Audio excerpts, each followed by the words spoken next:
مطلب تھا کہ جاؤ کندھا دو، جاؤ غسل دو، جاؤ قبر میں اتارو، ہم نے معاف کر دیا۔ اور یہ تو اللہ کے نبی کی امت ہے۔ اگر اپنے مسائل کا حل کرنا ہے تو قرآن میں ڈھونڈو، ان ھذا القرآن یہدی للتی ہی اقوم، قرآن میں ڈھونڈو۔ وَنُنَزِّلُ مِنَ الْقُرْآنِ مَا هُوَ شِفَاء، قرآن میں ڈھونڈو۔ احکمت آیاتہ ثم فصلت من لدن حکیم خبیر، قرآن میں ڈھونڈو۔ وتمت کلمۃ ربک صدقا وعدلا لا مبدل لکلماتہ، قرآن میں ڈھونڈو۔ انہ لقول فصل وما هو بالہزل، یہ میرے رب کا کلام ہے، پیغام ہے۔ آؤ اپنا ہاتھ چھڑا کر اللہ کے حبیب کے ہاتھوں میں دے دو۔ میرے رب نے اعلان کیا، یا سود چھوڑ دو یا میں اور میرا رسول تمہارے خلاف اعلان جنگ کریں گے۔ اور بڑی آسانی سے کہہ دیتے ہیں سود کے بغیر پھر تجارت کیسے چلے گی؟ یا اللہ کو راضی کر لو یا تجارت چلا۔ اللہ کا قرآن بھی جھوٹا، اللہ بھی جھوٹا، اللہ کا نبی بھی جھوٹا۔ چلے گی تجارت، حرص و ہوس چھوڑ دو، چلے گی تجارت، جھوٹ چھوڑ دو، چلے گی تجارت، لالچ چھوڑ دو، چلے گی تجارت، طمع چھوڑ دو، چلے گی تجارت، ہوس چھوڑ دو، چلے گی۔ اللہ سچا یا میں سچا، میرا نبی سچا یا میں سچا۔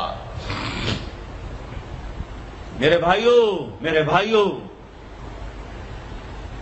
14 صدی میں 2 ریاستیں اسلام کے نام پر وجود میں آئی ہیں۔ دعویٰ کوئی نہیں کرتا کبھی بھی کہ میں نے بہت پڑھا ہے، لیکن میرا زندگی میں اور کوئی کام نہیں رہا، یا تبلیغ ہے یا پڑھنا ہے، یا تبلیغ ہے یا پڑھنا ہے۔ 14 صدی میں اسلام کی، انسان کی تاریخ میں، اسلامی تاریخ میں صرف 2 ریاستیں اسلام کے نام پر وجود میں آئی ہیں 14 صدی میں۔ 14 صدی میں اب تو 15ویں صدی شروع ہو گئی، اس کے بھی 34 سال گزر گئے۔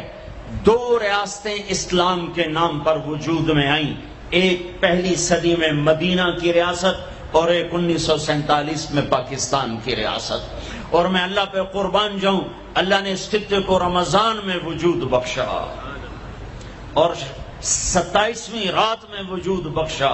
کتنے بڑا احسان کیا کہ اب یہ لو خطہ اور مجھے راضی کر کے دکھاؤ، عزت کی حفاظت کر کے دکھاؤ، جان مال کی حفاظت کر کے دکھاؤ، یہاں میرے دین کا جھنڈا بلند کر کے دکھاؤ، ماں باپ کو عزت دے کے دکھاؤ، حلال تجارت کر کے دکھاؤ، سچ بول کے دکھاؤ، عدل کر کے دکھاؤ، انصاف کر کے دکھاؤ، پڑوسوں کے لیے رحمت بن کے دکھاؤ، غریبوں کے لیے سخی بن کے دکھاؤ، مالداروں کے لیے غریبوں سے کہا خوددار بن کے دکھاؤ، اوروں کی بیٹی کو اپنی بیٹی بنا کے دکھاؤ، اوروں کی عزت کو اپنی عزت بنا کے دکھاؤ۔ یہ خطہ تمہارے ہاتھ میں ہے، لیکن چمن میں تخت پر جس دم شہ گل کا تجمل تھا، ہزاروں بلبلیں تھی باغ میں، ایک شور تھا غل تھا،